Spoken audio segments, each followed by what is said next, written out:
everyone, and welcome to episode 2 of the FromPenn2Broad podcast. Joining me tonight is again Ryan Bizzarro. Hello. And we don't have Dave tonight, so instead of Dave, we have Devin Snader. How's it going, guys? And this is Devin's first podcast with us, so bear with us as we go through this. So we've had a lot go on since episode 1. For starters, the trade deadline is past us, finally. It's good to have that gone and out of the way. And we've also had, at the Royals, we've had our president leave. So Drew Bell is no longer with the organization. So tonight we'll be talking about those two topics, along with where we think we are in the coaching search today, the playoff race with only 7 games remaining after tonight, player movement, who we think could possibly be coming back from the AHL back to the ECHL as the playoffs heat up. And then finally, if there's any time left, we'll start talking about the Flyers and how the organization may play a role as we move forward. So let's jump right into topic number 1. Let's talk about the trade deadline. So as you guys know, we lost Mikey Marcoux, our captain. There's been a lot of rumors, things people have been talking about, media members that I've talked to that have, given their perspective of why we would, dump such a, I guess, I really wouldn't call him an impact player. I don't know, Devin, what you think of Mikey Marcoux, or Ryan, what you think of him. But definitely anytime you lose your captain, that to me seems like a big deal. I mean, from what I've seen from him, I think in the system that Larry was running, he back there he was more of an offensive presence than a defensive presence. I think he focused more on his offensive game, which I think hurt him in the long run. But like off the ice, I heard from a bunch of people that he's a great guy in the locker room and outside the locker room. So I think it might hurt the team in that aspect, maybe not having him around in the locker room. But on ice, I don't think it should cause too much of an issue. Well, let's talk about that a little bit more. So Ryan, how many games have we lost since the trade deadline? Since the trade deadline? Or better yet, up to tonight. I mean, we had another loss tonight against Yes. Adirondack. So how many in a row is that? Well, we have a 4-game winless streak. So we've lost 4 in a row. So do we think, here's the big question. We know Larry's leaving at this point. Has Larry lost the locker room? I mean, it could go that direction. I mean, it's looking like something like that's happening. But you also have to take into account that Lehigh did, I think, call up how many players, Ryan? At least 3. Losing McCarthy was huge, in my opinion. Yeah, at least 3. So, I mean, you have to look at it that way, with the lines getting all messed up and guys have to get used to playing with other people on lines. I mean, the chemistry just might not be there. It takes a while to build that back up. Right, but isn't chemistry, something that you take into account at the trade deadline? So was this a Hail Mary move? And we've seen Larry in the past use moves like this. So was this a Hail Mary move on Larry's part to say, hey, we're going to make one last run at this? I think so. And did it backfire? I mean, I wouldn't say it backfired in a sense where I think more his look at it was, okay, well, Mark, who wasn't producing as much as he was been, and without him, not saying that, we couldn't have won with him, but without him, I think our record was better without him in the lineup than it was with him in the lineup per se. So for him going out and getting the forwards that he went out and got and the other defender, I think he pretty much solidified what he wanted to do with the forwards and trying to fix the hemorrhaging that the Lehigh left us with at that point.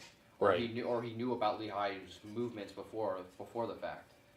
Right. So Ryan, who were those forwards that we got? We got Evan Bludoff and Adam Brace. And they both came from Florida? Correct. And Bludoff had spent time in Elmira, from what I understand, as well, too. Actually, he spent time with Atlanta. It was Atlanta. Okay. Yes. So he's not an unknown player in the ECHL by any means. No, not at all. Not at all. So do we, at this point, or do we get nervous as fans, or do we kind of put our trust in Larry? Yeah, we're in 4th place in the division. Yes, we're still making the playoffs at this point. But we're just, at this point, not at the spot we would like to be. I mean, as fans, you get to look. You're always gonna panic. I mean, especially in Reading. I mean, the fans gonna panic all the time. But from what I've seen, I wouldn't panic yet. I mean, there's still perfectly good opportunities for these guys to prove themselves. I mean, Bloodoff looks awesome to me. Looks like he's trying to impact on the line. I mean, him working together with Swavely the last 2 games looked pretty good. Brace, I haven't seen much of him, and the other guy, the defender, I haven't seen much of him lately either. So, I mean, can't speculate on those, but Bludolf's definitely one that I like. Has a nice physical game to him. Right. And Ryan, we also made a move with South Carolina. Yes, Chase Golightly came to Reading for future considerations. So, I mean, we've got 2 pretty cool last name guys, in my opinion, right? We have Golightly, which I think is hilarious, and we have Bludolf. Yeah. Is it Bludolf? I really don't know. I think it's Bludolf. Bludolf. So if we're saying it wrong and you guys are listening, we apologize, for starters. But, hey, this is our best attempt, and we're not experts at pronouncing last names. Brace is pretty easy, I'll say that much. And we also got a lot of college kids that signed tryout deals. We did, and it's almost like Larry, almost turned the roster around, which is why I asked the question, is it more, right, going on behind the scenes that we just don't notice as fans on the ice?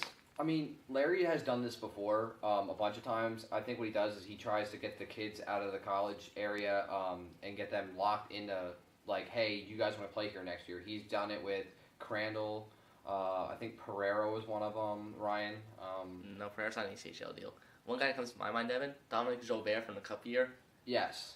And the guy from Wolf. Greg Wolf, who's now with Adirondack. Yep. Same type of deal. They brought him in, played a couple games, and the following season tried to pick him up. Well, let's talk about another aspect that's going on in the organization. Now, I understand it was, 2013 that we won the Cup? Yes. So that was the year right before I got season tickets, so I apologize. My knowledge is not as good back then.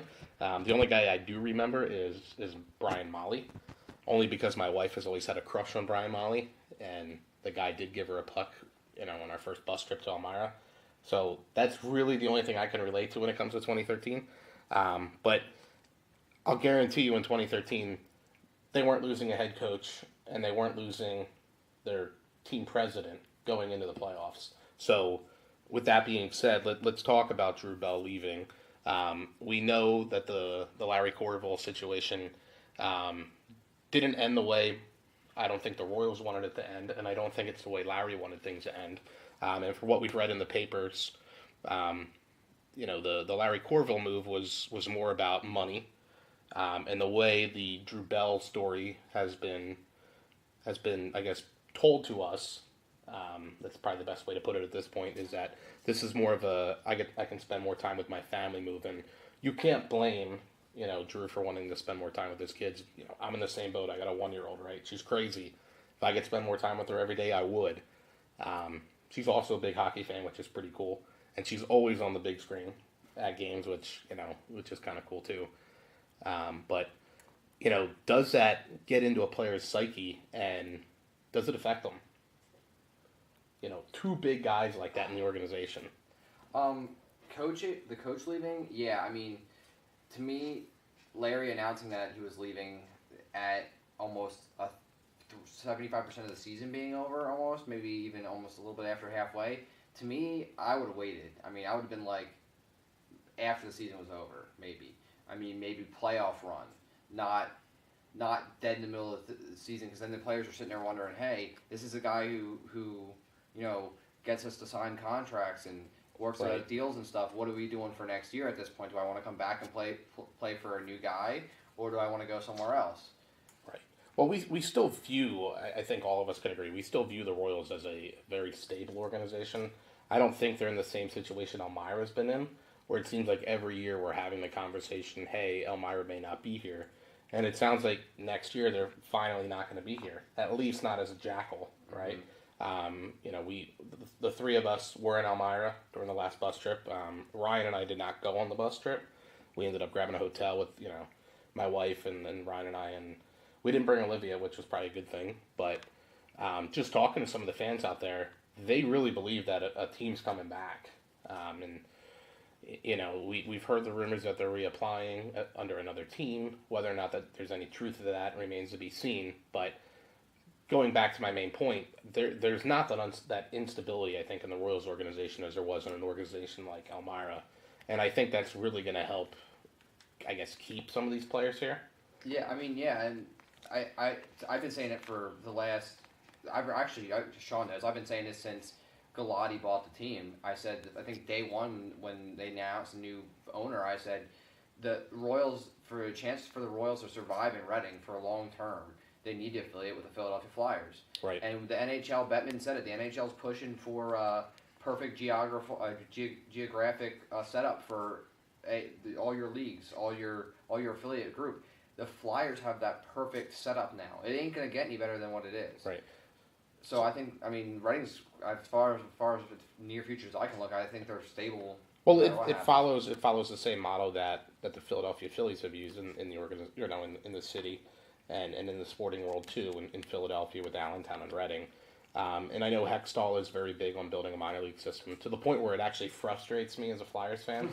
I mean, I'm all for developing talent, but I don't want to get into Flyers here. I mean, we're going to talk about the Royals tonight, but with the Flyers now, being the affiliate, with us not having a president and with us not having a head coach, and Jack is now what I like to consider a part-time owner, because you can't be full-time at two jobs. I've tried. It's impossible to work full-time at both jobs. So he's a part-time owner in my mind for the Reading Royals, and he's a part-time owner for the Allen Americans now, right? I mean, he's an older man. I get it. He's not supposed to be a full-time guy. In my mind, the owner really shouldn't be a full-time guy, because at that point you're a micromanager. That's just how I view owning a team. You have a president for a reason. You have a chain of command, and that's how I expect the organization to be ran. But with that being said, I know they're supposed to announce an interim manager come Monday, and I fully believe that'll be Mr. Wallace, who was the president, I believe, before Drew. Was that correct? Yes. Right. So I would expect him to take on that role through the end of the year. Anybody else, I'll be honest, would shock me. I just see it being an internal candidate, and I think that's the conservative move at this point. But I don't think anybody in the Royals organization, maybe Mr. Thompson, has the ability to select that next head coach. So with that being said, I personally want to see the Flyers, just really taking the bull by the horns and really helping the Royals organization hire that next head coach. And I think that's important, for the relationship between the ECHL, AHL, and the NHL levels. So, do we go down that path, or does Jack go and hire his next president, general manager, whatever you want to call it, and really rely on that guy to pick that coach? And to me, I just, unless you're getting a proven guy, I don't know now that Drew's out of the organization that Kirk McDonald is still the leading candidate, like we had talked about. But, we know Alaska's leaving. We know there's a head coach available there. But moving from Alaska to Pennsylvania is one hell of a move, number one. It is the ECHL, so it can't be paying that much money, right, as a head coach position. So, and quite frankly, I don't see Jack Galati really paying somebody if he's unwilling to pay a successful coach in Larry Corvo with that track record. So to me, I really have to rely heavily on my Flyers organization at this point. And whether or not that's getting the correct coach remains to be seen. But, when I first got tickets, the first thing I ever said to both of you guys is, I want to see player development. But the Flyers organization up to this point have done nothing to really impress me when it comes to player development. I've thought, we hear all the time about this goalie depth and defensive depth that we have now. We have Jesper Peterson, who I think is somebody that, we seem to be developing. We have Maxime Lamarche, who I think is another guy that we seem to be developing. Whether or not both of those guys will even sniff the NHL remains to be seen, but, go back to the Royals' original days here with the Kings, and you guys can just, right off the bat, name some of these guys that have gone pro. The most popular guy being Jonathan Quick, right? But who else, Ryan and Devin, have we seen that's, developed into NHL talent through the Kings organization? Well, not with the Kings organization. One name pops to my mind is Philip Grubauer with Washington, for sure. Right, and we've had, Gay Leave, another guy that we've seen recently. But think back to the Kings organization. What are some of those big name guys that that have come through here? You have Ryan Flynn. Everyone loved him. He was that big like 6'4", 6'5" fighter for Reading. He was actually one of the, I think wasn't he the first Royal Ryan that made the NHL? I believe so. Right. So I mean, there's bigger names that have come out of the Kings organization. Yeah. You have like Jeff Giuliano. I think Ryan can name a couple more. Yutaka Fukufuji. Yeah. Yeah. So I mean, those are the kind of names that I want to see the Flyers develop, and I just personally I just don't see it right away, and I'm kind of frustrated because I want to see it at the goalie level. We had Connor Knapp, who we've had other nicknames for him last year. We've had Martin Ouellet, who's here now, and we've had Decadence. And in my mind, the two goalies that are here on AHL deals, Decadence and Ouellet, I view those guys as Larry's picks. And I want to stress that even further. I mean, they do look like Larry's picks, but I mean, you have to look into also with the Flyers organization, with their track record with AA hockey isn't the best. They kind of shied away from it. Well, they were related to or affiliated, I guess is a better word, with Trenton. Yeah, they were. They had a joint thing going on there with New Jersey at one point, and then they went back, and then they actually had a thing going on with Greenville at one point too. But my whole thing is it's like basically what the Flyers were just using them for was a AHL drop-off point for the guys that they had warming the bench. They didn't really give two craps about development at that point. They were just more trying to pull a Detroit Red Wings where they were just trying to pay guys money to try to win a cup. And right. Now that they're more worried about development, Hextall said he's going to build from the ground up. I think, especially next year with all these goalie prospects that they have that are coming of age, that are up in juniors and in playing overseas, we might actually see some good talent come in the next couple of years here, as long as everything falls into place the right way. Right. So I want to bring up a Flyers point before we move any further, and I want to talk about coaching, right? So, it's no secret that, in my mind, the Flyers have underperformed this year. And when we hired Dave Haxtell, I think all of us, were surprised by that name. A guy coming out of college, and let's face it, Philadelphia is probably one of the top 5 hardest markets to coach in. So to bring in an NCAA ice hockey coach to coach the Philadelphia Flyers, I thought was a pretty ballsy move. But he was supposed to, in my mind, develop some of these younger guys. And we've gone out and we've signed Dale Weiss, Boyd Gordon, and some of these other guys. We're not developing. We're not developing with Haxtell. And, I don't know how you can continue next season, with the same core players. And I almost view this year as our, our last hurrah, where we better see Sam Morin up at the Flyers organization. We better see Travis Sanheim, and we better see, Robert Hagg either at the Flyers level or one of those guys that's like a Taylor Lear bouncing back and forth when a guy gets injured. The Flyers trade deadline was another big one where we picked up, Flipula? Fupula, yeah. Fipula, yeah. I'm terrible with names again. It's just one of my issues. But, when Hextall took over this job, all he did was complain about not having cap money. And we go out and trade for Fipula, who's going to cost us $5 million against the cap next year. We went and signed Dale Weiss to a ridiculous 4-year contract, and we picked up Boyd Gordon.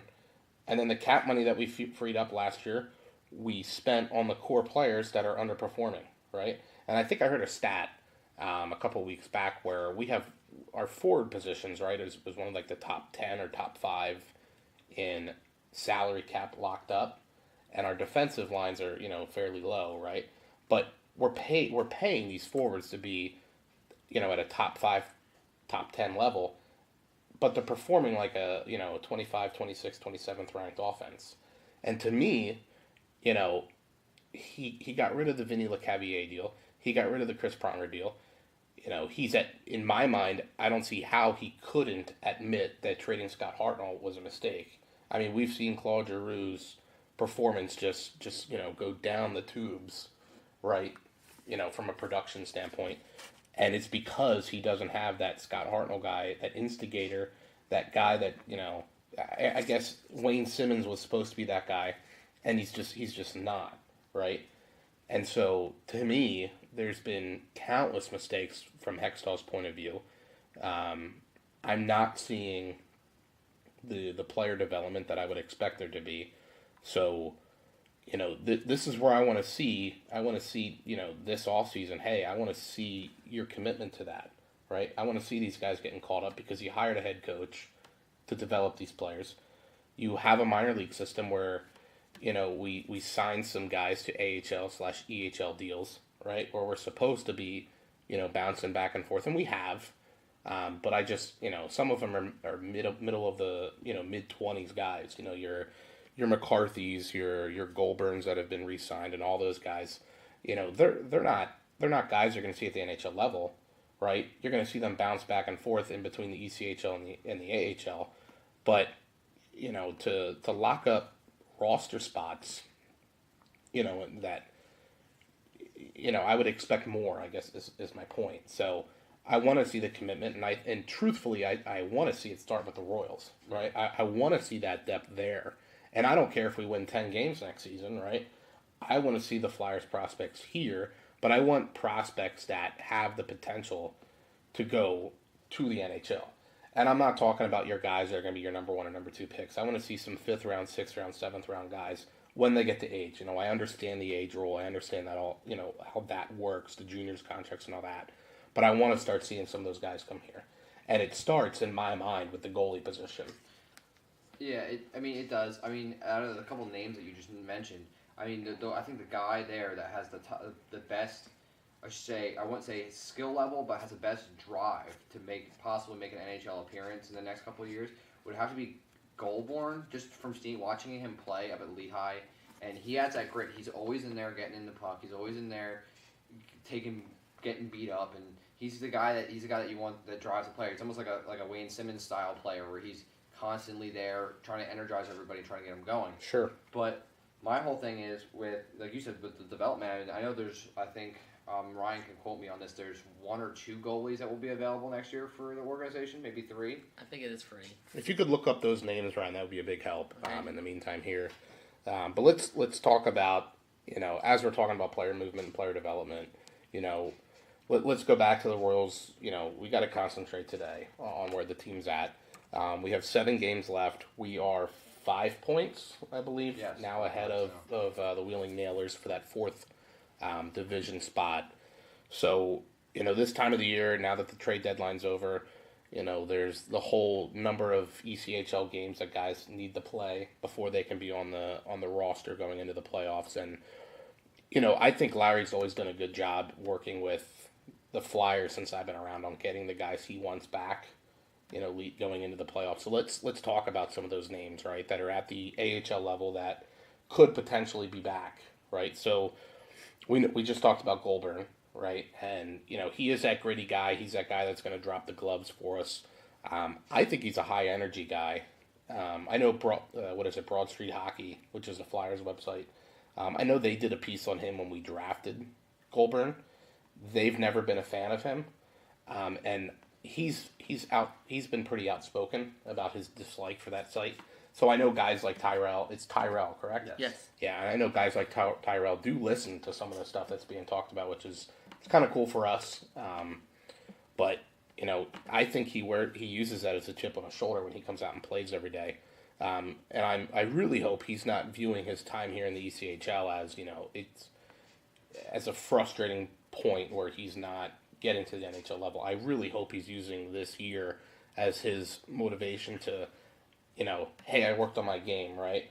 I worked on areas that I don't have to drop the gloves on, because he has, right? He's had games where he's scored goals, where he's gotten his points, his assists, and he has made an impact for us at the ECHL level. So I really hope he uses, a lot of that knowledge he's picked up this year to help him one day get into the NHL. So we know about Tyrell. It's Chris McCarthy, correct? Yes. I've always just called him McCarthy. He's another guy, a high-energy guy in my mind. But he reminds me of Adam Huseman. If you remember when Adam Huseman was here, Yes. Adam is that guy you can rely on for just points. He was always on the stat sheet, whether he got an assist per game or a goal per game.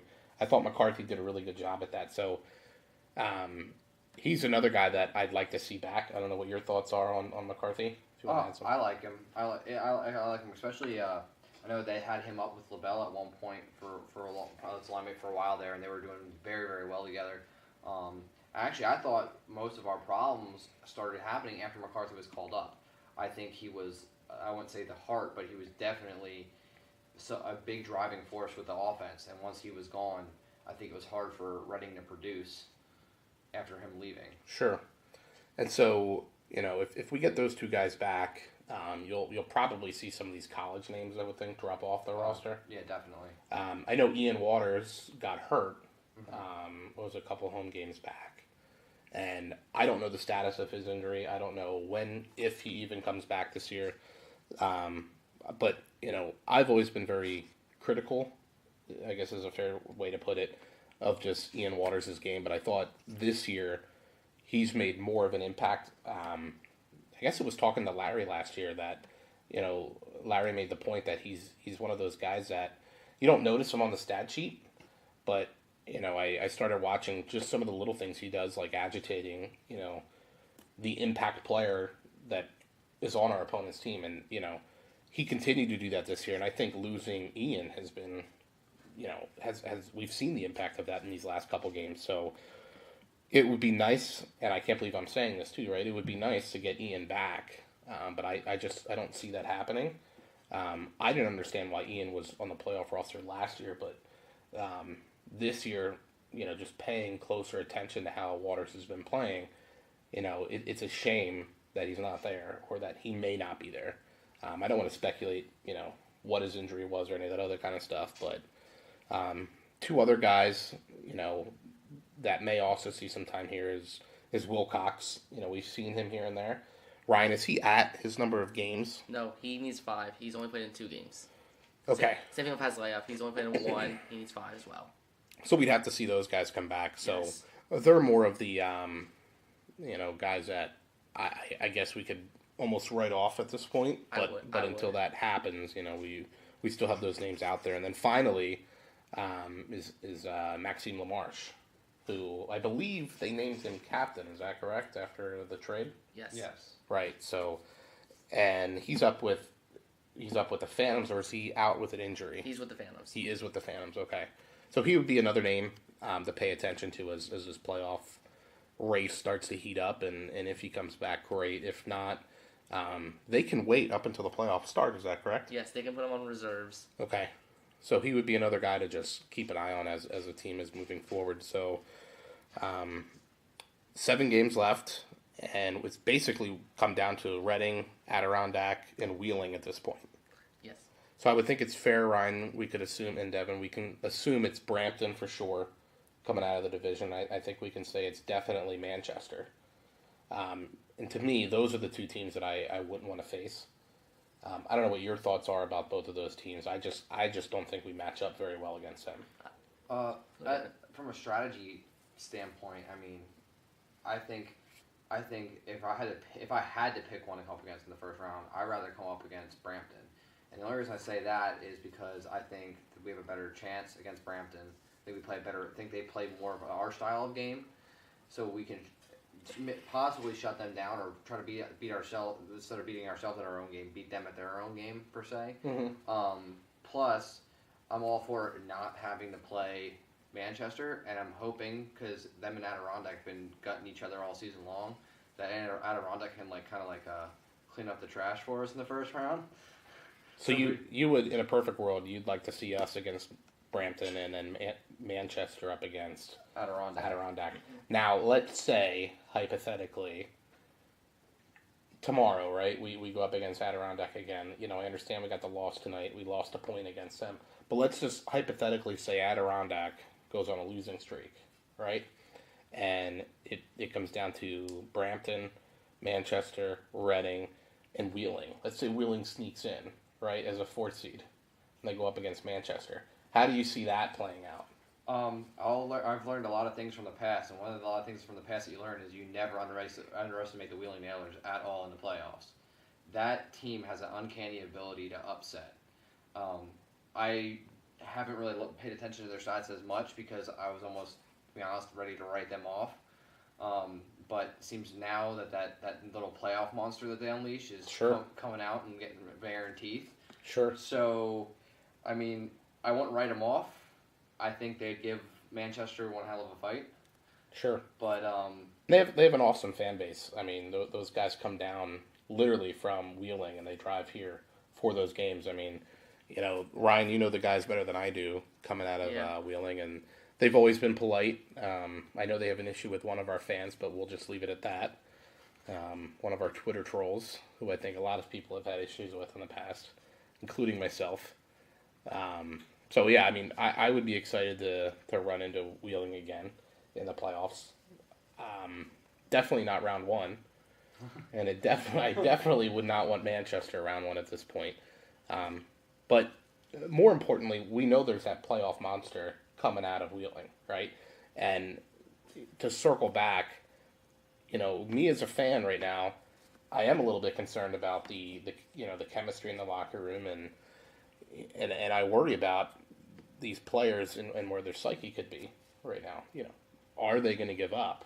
And truthfully, I think this is a good test for these guys. And at the very least, I think over these next 7 games, what we need to concentrate on as fans is who's putting effort out there, right? Because we know some of these guys, I think, are going to come back.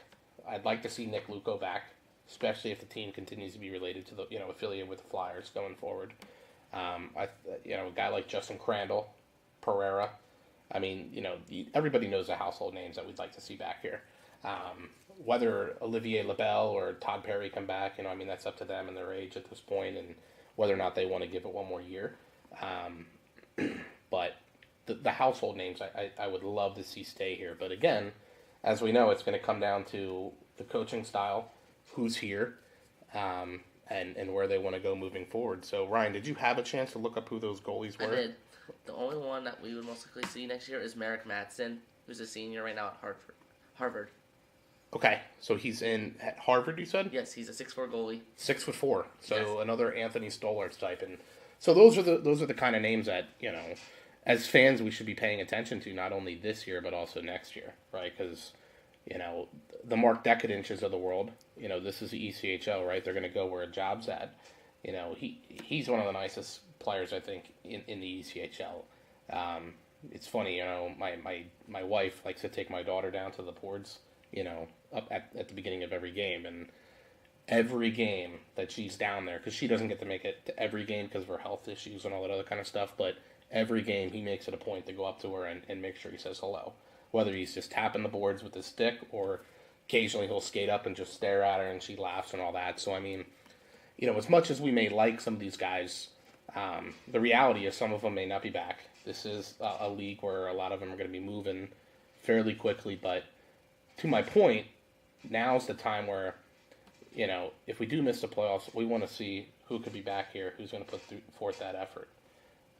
So before we wrap up today's show, I just thought it would be fun to kind of talk about this, right? So I have to talk about this because I think it's funny, right? So Drew Bell resigns as president, and the day he resigns, we have a game, right? And he's there, right? I've left a lot of jobs in my life. Only one I've left pissed off, I guess is the best way to put it. Every other one I've left on good terms. But to me, to see Drew Bell back, right, where as far as I know, and I could be wrong, I don't think he gave a 2-week notice. No, right? I don't think he did either. And he's back that night. And I'd love to know, did he buy a ticket? Or, is this one of these things where, hey, yeah, come back in type of thing? I mean, if he bought a ticket and then showed up, I think that's hilarious, right? I think it's hilarious. But the reason I bring this up, right, I mean, he's been awesome to the fans. I know we've all had issues in the past, little things, I like to say. Like what was it, 2 years ago, we had the big fiasco getting your season ticket holder, or your season tickets, right, where some people were in line for almost like 2 hours, and they missed the whole, player signing and all that.